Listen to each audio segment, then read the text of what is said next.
वडोदरा के सभी लोगों को सोसाइटियों में अब एक बोट और रस्सी रखनी होगी और ऐसा बयान दिया है स्थायी समिति के चेयरमैन डॉक्टर शीतल मिस्त्री ने।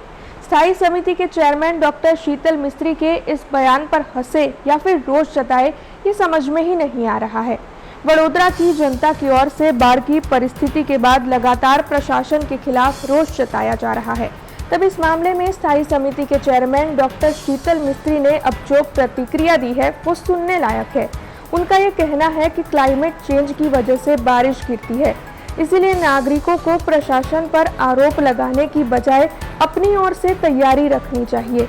अपने आप को सुरक्षित रखने के लिए सभी को घर में बोट, रस्सी जैसी चीजें रखनी चाहिए।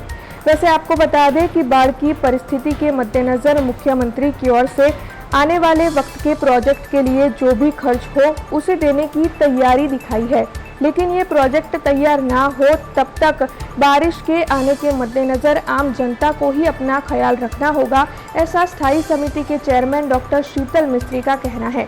यानी कि आपको अब खुद ही अपना ध्यान रखना पड़ेगा।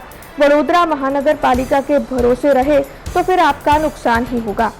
આમાં એક સર્વાનુમતિ બનાવી અને જે કામ કરવાના છે એ દિશામાં આગળ વધવું જોઈએ અને આ ટૂંકા ગાળાના આગળ નથી। આ ગાળા આમ કોઈ તમે પ્રોજેક્ટ લો તો એને વર્ષ બે વર્ષ આરામથી લાગતા હોય છે, પરંતુ ક્લાઇમેટ ચેન્જના લીધે જે હેવી વરસાદ પડતો હોય છે એમાં નાગરિકોએ પણ ફક્ત તંત્ર પર આક્ષેપ મૂકવાના બદલે થોડું આપણે પણ તૈયારી કરીએ, જેથી કરીને આપણે પણ સેફ રહીએ।